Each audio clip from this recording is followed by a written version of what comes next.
The Deccan Herald, I always actually opened from the back, so and saw all these names. Exactly. So anyone on this panel has always opened the Deccan Herald from the last page. I would go on to mention. We often saw their names. Sometimes I search for my name playing under 16 cricket. But it's a pleasure to be here and to talk about quite a central theme of how a city develops, grows. And I think we have a wonderful panel here. I think first off the blocks was always Ashwini, so I'll start with you, Ashwini. But the Ashwini that trained in Bangalore, and the Ashwini that wish she had trained in a certain Bangalore, and the Ashwini that would have liked to train now, thinking of the future of Bengaluru.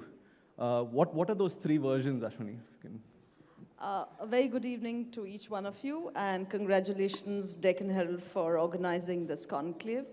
For me, I think I would still prefer the Ashwini that started training in the 1970s, late 70s, because I'm very proud to be a product of a school games, which had a very robust school program back then. And I think Deccan Herald and the various other newspapers would highlight the smallest event, whether it was the Bangalore school sports. It used to be like the Olympic Games in Bangalore city. And at that point in time, we didn't have buses, school transportation. So all of us would be walking from various schools, whether it was Baldwin's, Bishop's, Sacred Hearts. We would walk to the arena, to the Continuous Stadium and merge there. And this happened for decades. And that's how people recognized, walked along with us to see what is happening in the stadium. And we had spectators. Today, when I have to organize an event, it's a Herculean task, one, to get permission from the authorities to get the stadium. Second, the biggest problem is to get principals to field a team. So at one point in time, when Mohandas Pai and we started the KPMG Inter-School Sports with Akshay Patra, serving food for 3-4 days, we had almost 4,000 children. For 14 years, we did that. And it was a festival that happened every year. Cash awards were given to the best performing teams. We don't see it today. And I think for Bangalore, there is so much that can be achieved. One of the few cities that has all the infrastructure, sporting infrastructure, within a 5-kilometer radius. Starting from the Sullivan Police Ground, to the cricket stadium, to the Cantirava Stadium, to the various parks and grounds available in every residential place. So today, actually getting out, accessibility to these arenas have been difficult, and I think the academics has overtaken. So I would still prefer my era, though we didn't have that kind of infrastructure or the facilities, but I think that era was beautiful. Yeah, and Ashwini, you talked about infrastructure, and I think looking at Sampangi Tank to Cantirava Stadium, just the growth of the big stadium in Bangalore, how did that change the face of sport, how it was trained, how it was played, bringing audiences in? Do you think it did its job, the big stadium projects? The big stadium project did a job once the leagues came into, whether it was the football league or the cricket league. It all played a huge part in, kind of promoting and bringing unknown faces who would never have had the opportunity. Same with cricket. I think they've just followed what cricket did to many of the rural children across India. And I think that's, positive. But in terms of accessibility, as I said, in our days, athletics, I don't know whether you remember, the Cantirava Stadium had a velodrome. We would have the National Athletic Championship as well as the National Cycling Championship. And today it's still in the court where we are still fighting whether it has to be the athletics or whether it's still going to be, though we have a football arena right next to us.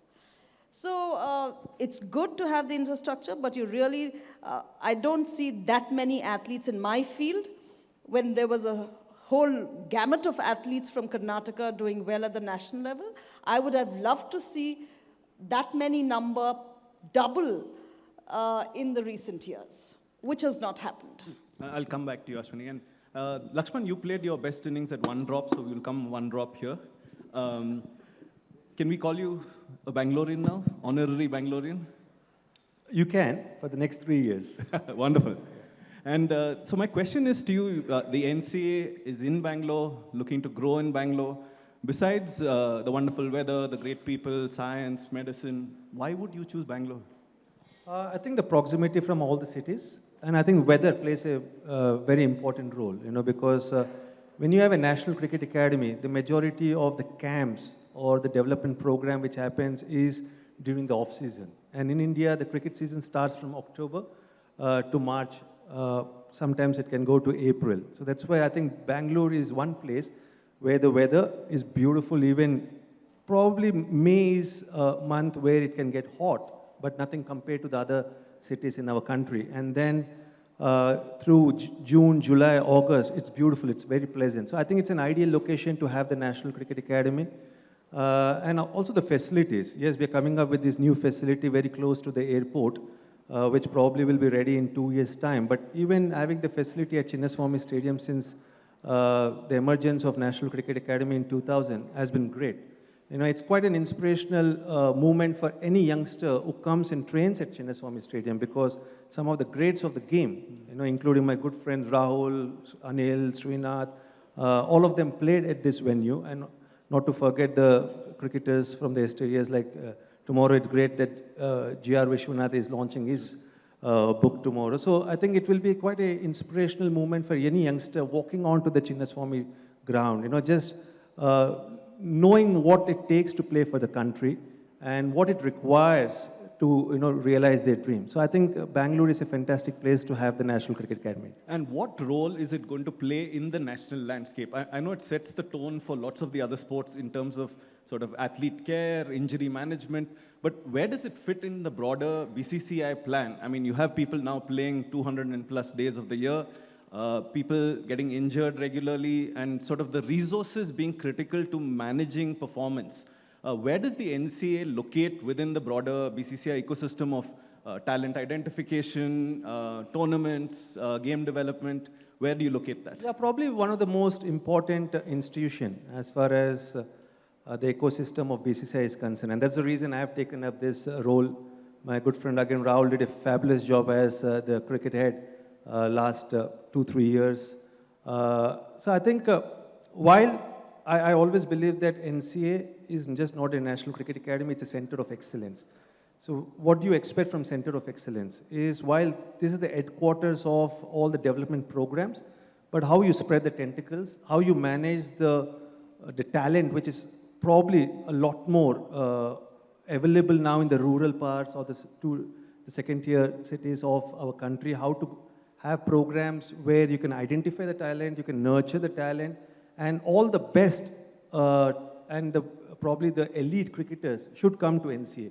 But the development programs should reach out to the grassroots levels of the entire BCCI's ecosystem. And that's the whole objective of the National Cricket Academy. I think for me, it's probably the most premier institution, and all the cricketers who have got a lot of laurels for the country have come at various stages of their careers and learned from not only from the elite coaches, but also to train under some of the best strength and conditioner coaches, also have access to probably the best physiotherapists, understanding what it requires as far as nutrition is concerned, as far as looking after your body is concerned, and what are the most important elements to achieve your dreams. I think all that exposure, a lot of young talented players get at NCA. Fantastic, and I think that's such a significant change from even your playing days, junior playing days, even national playing days, and I think that probably that shift is very tangible to you.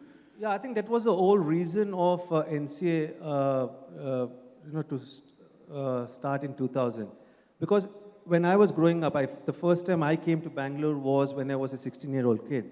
And the first national camp I attended was when I was 17-year-old, where we used to have a 20-day camp at the Chinnaswamy Stadium. And that always used to be the norm as far as BCCI is concerned, where players who have done well in the age group level tournaments, the best from those tournaments were chosen and were trained for 20 days. But what NCA has done is it's sort of professionalized the entire training programs. And I think it's become a much more structured and much more effective program and exposure for the youngster. And I think that's why NCA has played a massive role since the time it started in 2000. Fantastic. It's fantastic to have your leadership, Lakshman. Vivek, coming to you, we've talked about public infrastructure like the Kantirava Stadium. We've looked at federation-driven infrastructure like the NCA and the stadia. But you have built something special, which is private infrastructure for high performance. Can you tell us a little bit about what that vision was to create the Center for Sports Excellence and in some sense to sort of name it after Prakash Padukone and Rahul Dravid, two sons of Bangalore? Yeah, thanks, Nandan. Firstly, I want to thank Deccan Herald. By nature, the Center for Sports Excellence, we like to be low-key, but it's always very nice to get recognized and be on stage here. And of course, with two legends of Indian sports, both Mr. Laxman and Ashwini. So thank you, Deccan Herald. Yeah, so Nandan, actually, if you look at, I've been a founder member of the Prakash Padukone Badminton Academy. And we first started off at the Prakash courts in Canada Union with just 3 courts over there. We were quite fortunate to move to the Karnataka Badminton Association, which has 10 courts and in the center of the city. But if you look at even there, we had to suffer quite a bit in the sense that they had members in the association and the members had to play from, say, pre-9 o'clock in the morning and then, of course, post-5 o'clock in the evening. So our Prakash Padukone badminton students could only use the courts between, say, 10 o'clock in the morning till 5 in the evening. And that's not very conducive because they could be playing matches at all times or at any time of the day when they go for tournaments.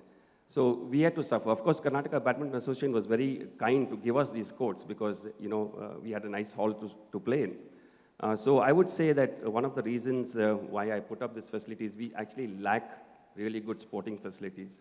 The second thing is, which of course I would say that India's 2 greatest sporting successes came from good infrastructure. I keep saying this, Abhinav Bindra is one example where he was fortunate to have his own infrastructure at home.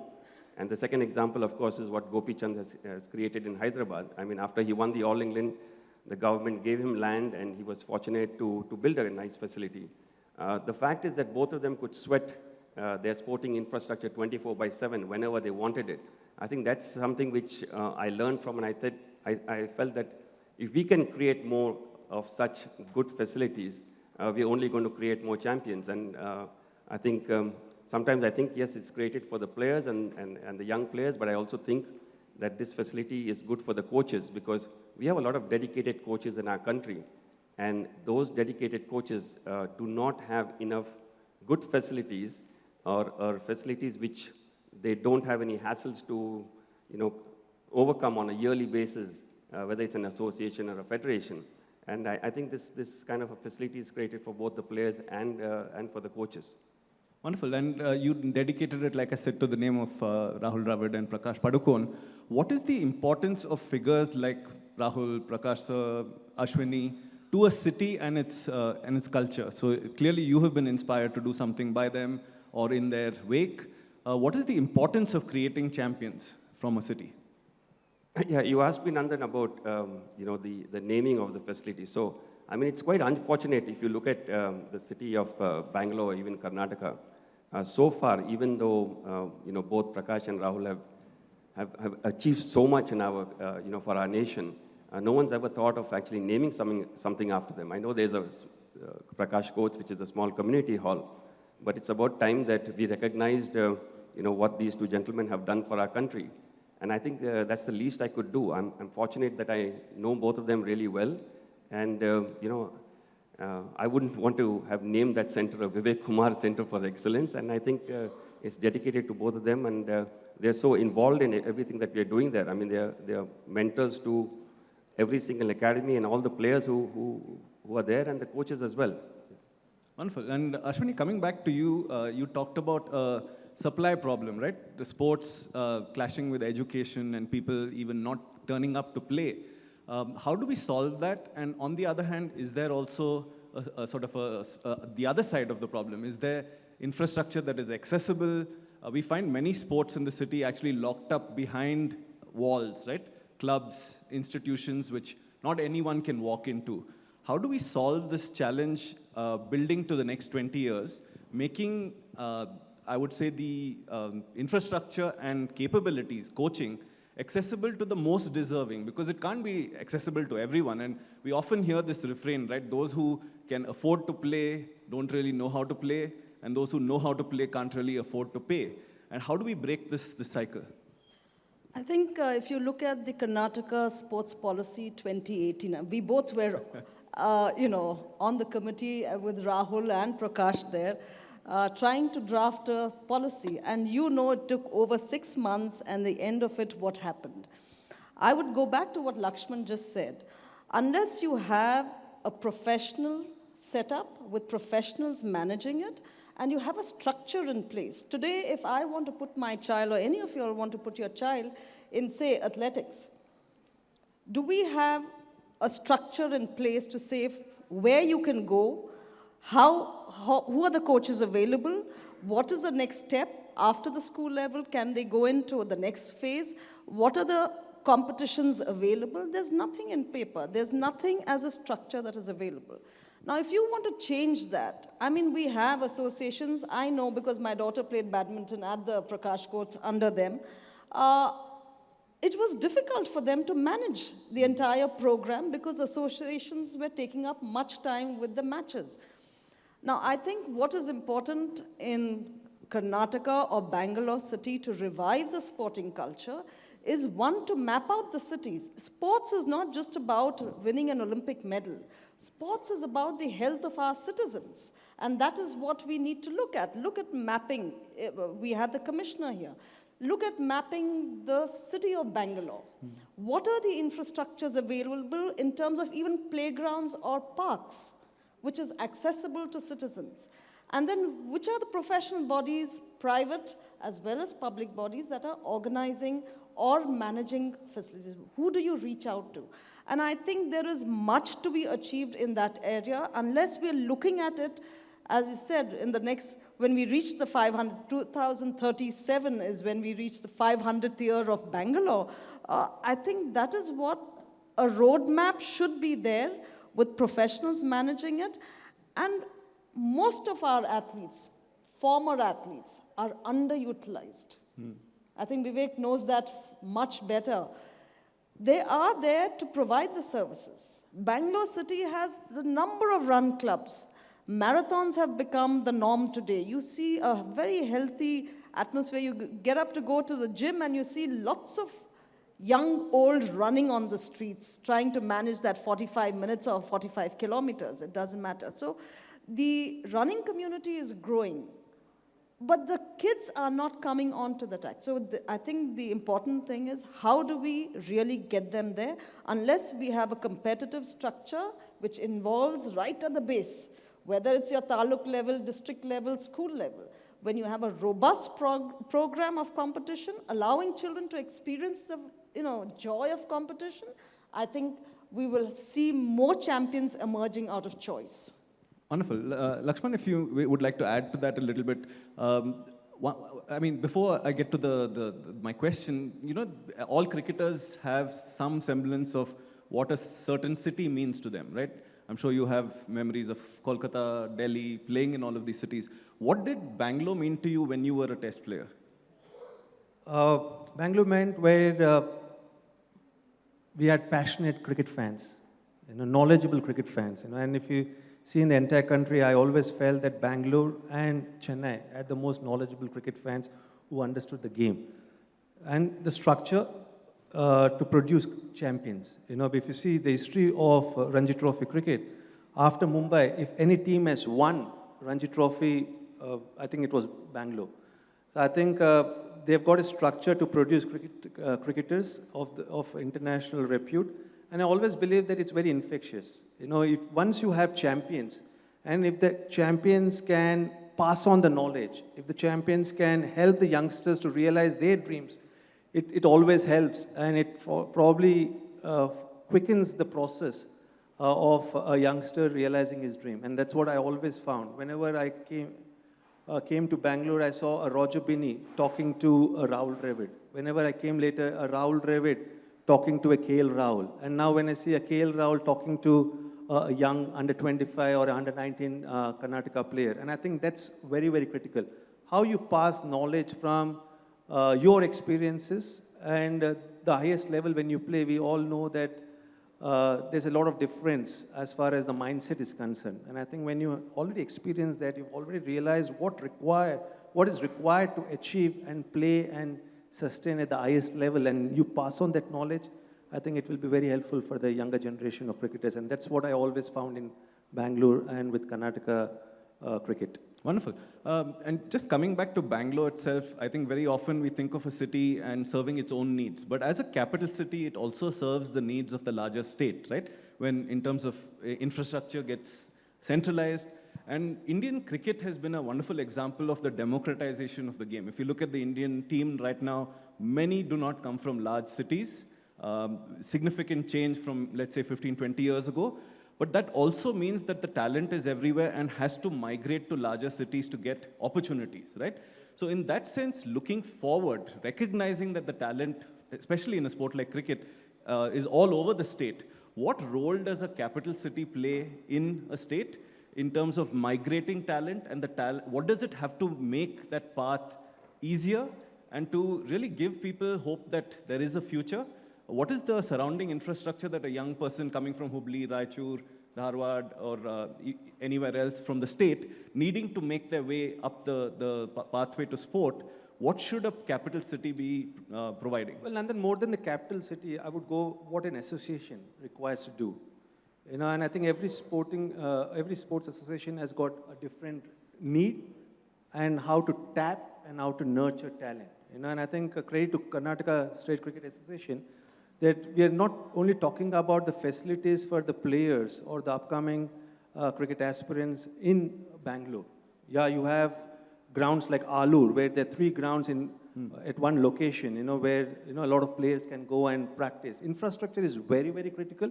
Infrastructure and having dedicated, knowledgeable coaching staff is a perfect combination to provide and allow a youngster to realize his dream of playing for the state and playing for the country. I understand that private academies also are doing a great service to the game. But again, you mentioned that how many of young cricketers can actually pay and go and use these facilities. And that's where I think Karnataka State Cricket Association has done a fabulous job. Now when you go to Hubli, you go to Belgaum, you go to Mysore, you have quality infrastructure, which is no less than a Chinnaswamy Stadium. Obviously, you don't have the stadium there for the spectators, but if you talk just about the facilities, just talk about the infrastructure which is required for a player to come, practice day in and day out and improve. As far as his game is concerned, I think you've got world-class infrastructure in all the districts. And then they've got a very robust system where they have players from the Mufusal area to come to Bangalore. They've got a tournament where they identify the talent. And I think then there is a natural progression for them to play for the state. And I think that's very important. So I think it's more than the city, I think it's a responsibility of the sporting association or the sporting board to nurture, identify, and groom the talent. Wonderful. So it's perhaps a hub and spoke model where Bangalore remains the hub, but there are enough spokes in the wheel. Vivek, coming to you, I think one of the things you've actively done is to try and enable these journeys. You put even a hostel into your facility where someone can come and stay and also train. Talk us through the journey of someone who comes to the academy. Are they usually local? And I think initially you perhaps had some hesitations that it was a little bit of a distance away. Would people come? Have you come to the realization that if you build it, they will come? Actually, Nandan, I've always been quite happy with the location of where we are, because it's also close to the airport, and I kind of knew that Bangalore is going to grow into that location. But coming to the residential, I think that was a missing part of the entire facility, because most of the sporting academies who are working out of CSE, they are actually getting talent from all across the country. And for that, you need to have a very good residential accommodation. And for us to complete that part of the entire facility was very, very crucial, because now, whether it's the football academies or even the badminton academies, all students are staying there. And I think we've done a fairly good job in terms of the residential. So it really completes the whole picture. We have a lot of educational institutions around that place. So, with education there, residential, and of course the facilities for playing, I think that completes the picture that most parents or coaches, or for that matter, even students want from a complete facility. And Vivek, you talked a little bit earlier about coaches, right? That the facility is actually for the coaches. What is the challenge that the average coach faces today and the ones that we can support them with looking forward? So what is the challenge of the average coach, either commercial, practical, on a day-to-day basis? Actually, Nandan, I think you know this because you've been so part of everything that we do there. But like Mr. Laxman mentioned, it's the infrastructure and then it's the coaches. And I think there's more than enough talent. Even Ashwini mentioned there's more than enough talent here amongst ex-players, former players, and need not even be players who have achieved a lot through the sport. But there's enough talent and enough of hard work and committed coaches. They just want an opportunity, or they just want an academy where they can show their talent and their commitment. And I think the six cricket that we have here in CSE is an example. I mean, six cricket started 4.5 years back, but we had a program last week, and we saw 25 of the coaches over there, training over 350 students. I think that was a really good example. Many of them had not played cricket up to any great level, but they're doing a fabulous job. And I think they just need an environment, good infrastructure, good facilities across, and we have the talent here in this country to at least get the grades up in terms of at every level of sport. Wonderful. Ashwini, coming to you, you also closely involved with the school. What are you seeing as parental attitudes, teachers' attitudes in relation to sport? Are there things that leave room for optimism, cynicism? Where do you stand on that? One of the reasons why I started an education institution, though not being an educationist, 18 years back, when I left the banking sector and got into starting a school, was with a prime focus to bring back what schools we went through and how sporting was a robust activity as part of a school program.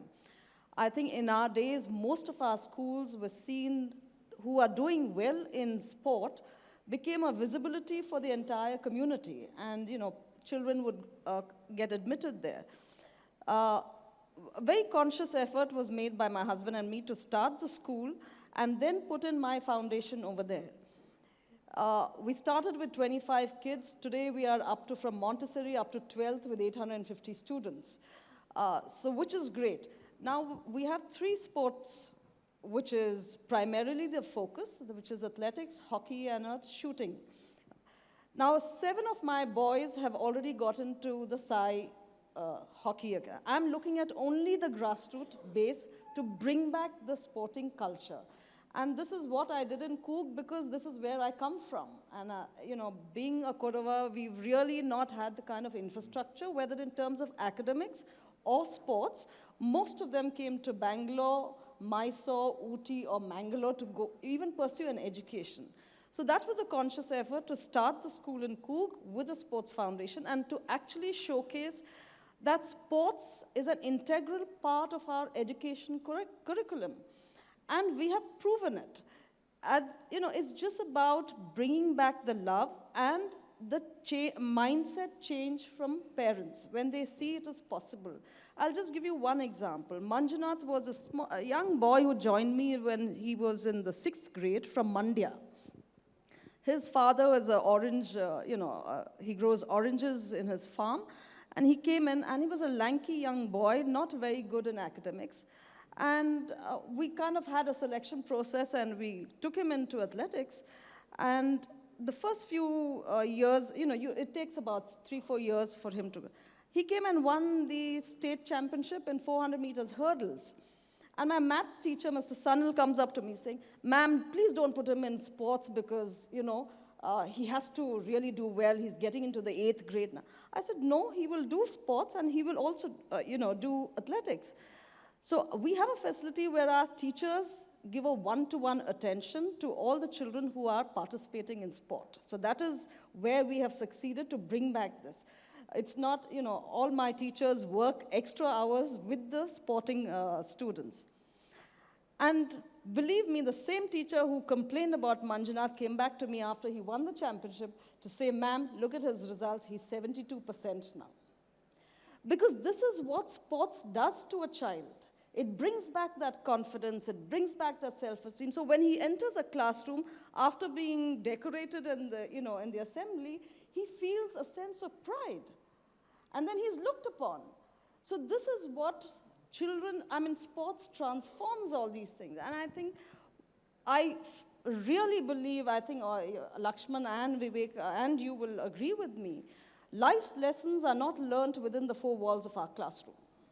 It is learned outside, it builds character, it learns, sport teaches you all those dimensions that is for life.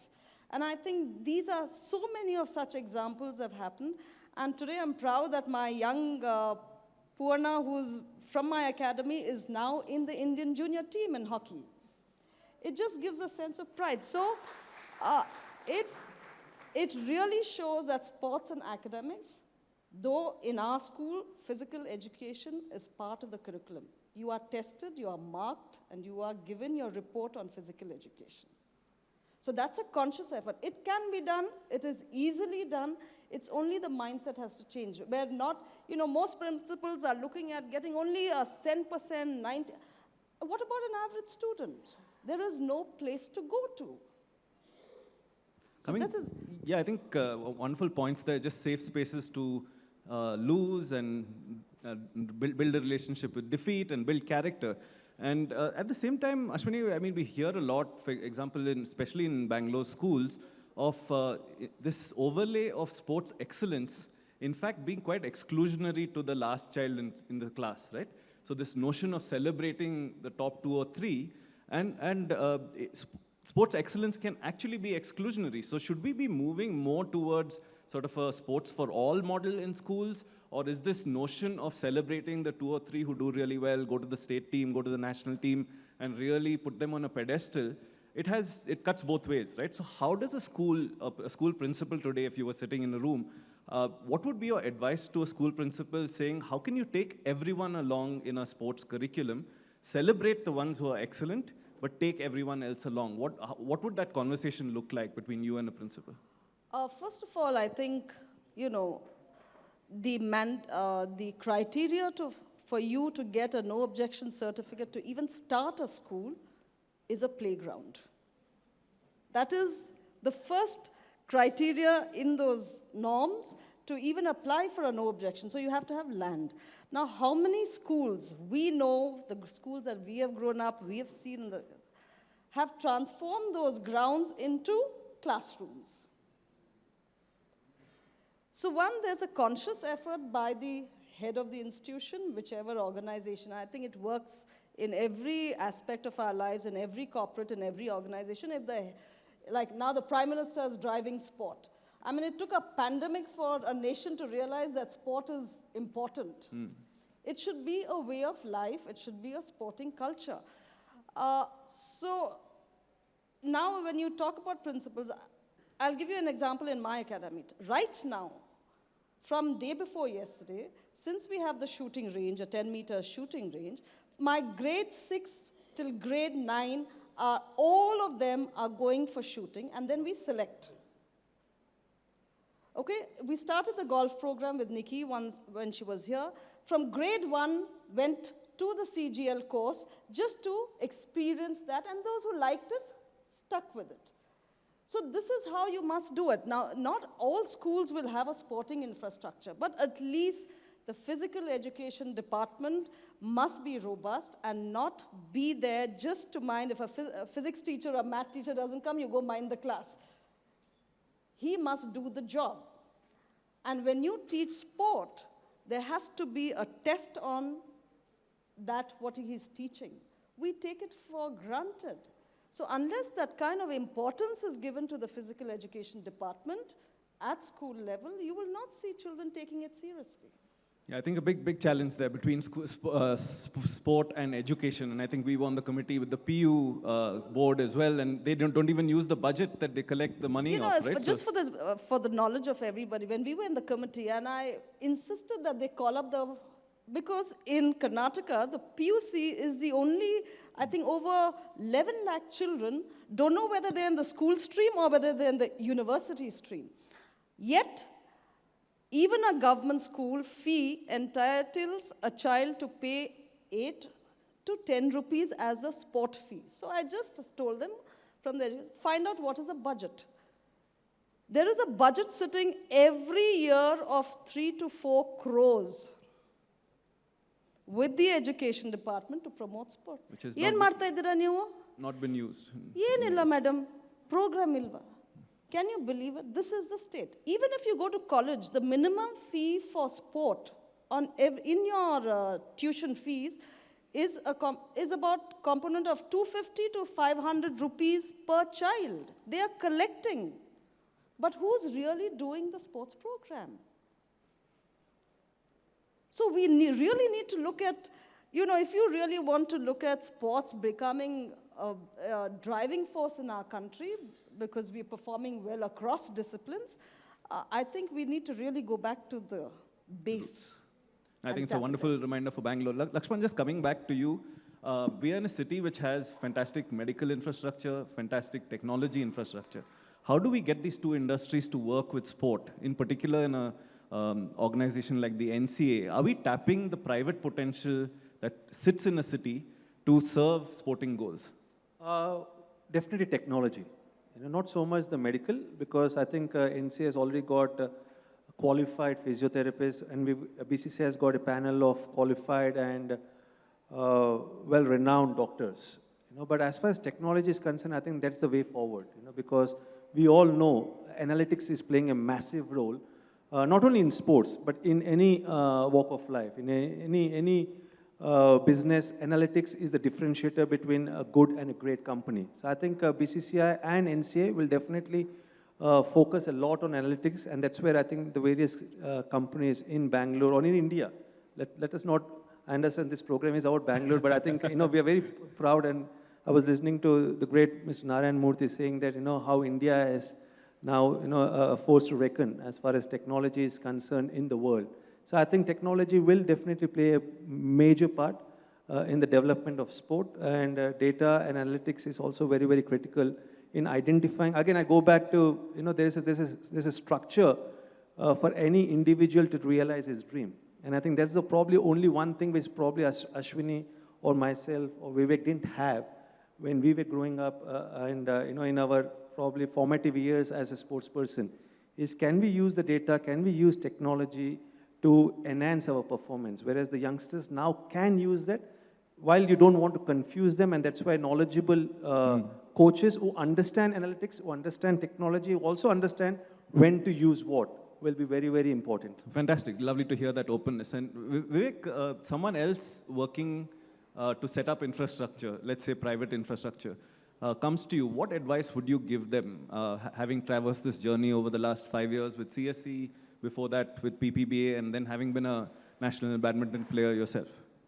Actually, Nandan, just coincidentally, I was sitting there listening to the earlier discussions, and there was a guest there who came up to me and said, they were kind of inspired by what they saw on CSE. They are into real estate, and she mentioned to me that she has around 13,000 square feet of land, which they had an option to build a commercial project. And they went ahead and built a sports project. Okay, so they have 3 badminton courts, they have an indoor swimming pool, and I think a skating ring and all of that. So for me, that made my day firstly, because I think in India, whenever we have land, the first thing we look at is to try and commercialize that land to every possible extent. I mean, we talk about square foot, I don't know, soon we'll start talking about square inch. But for sports, you need land. That's basic.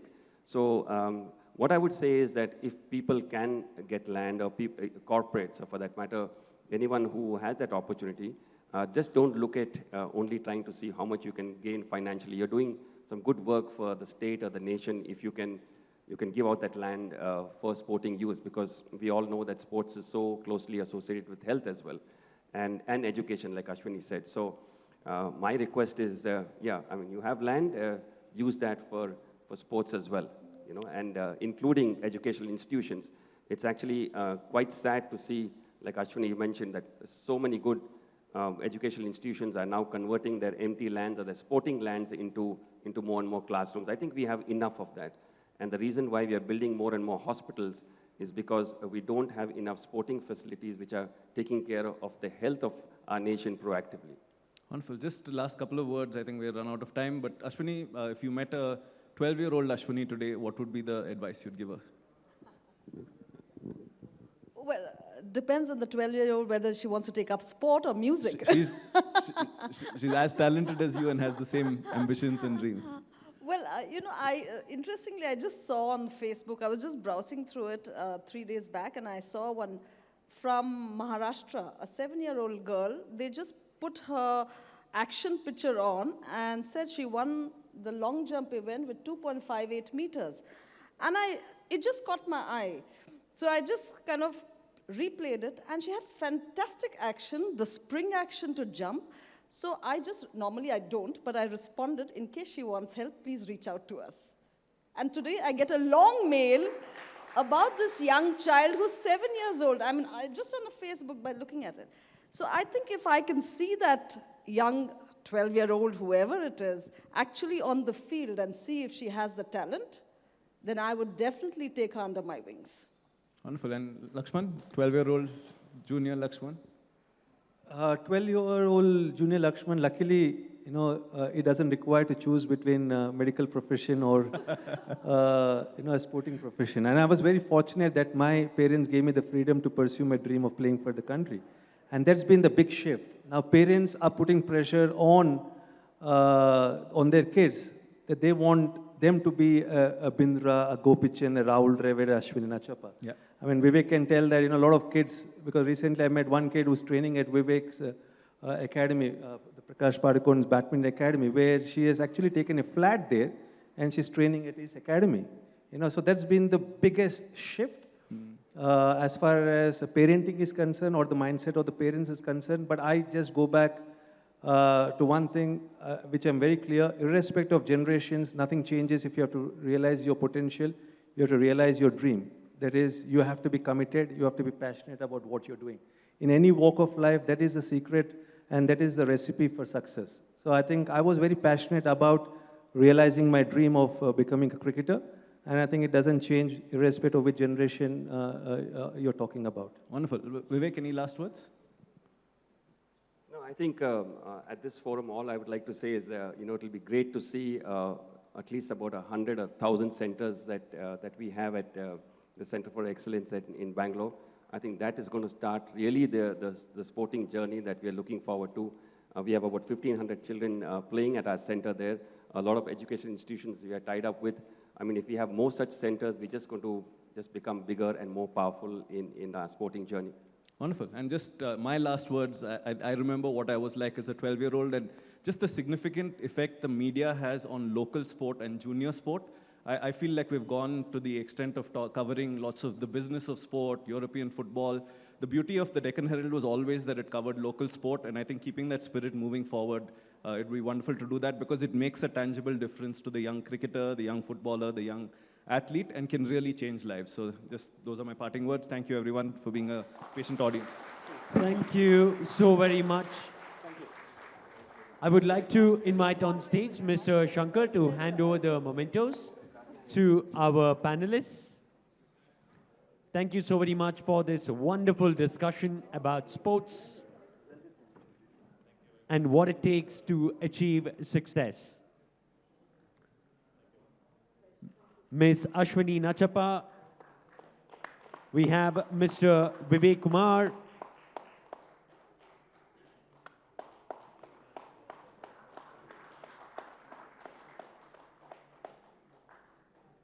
we do have the very, very special VVS Laxman as well, head of NCA joining us. And thank you so very much for doing us the honors of being part of this panel discussion, Mr. Nandan Kamath.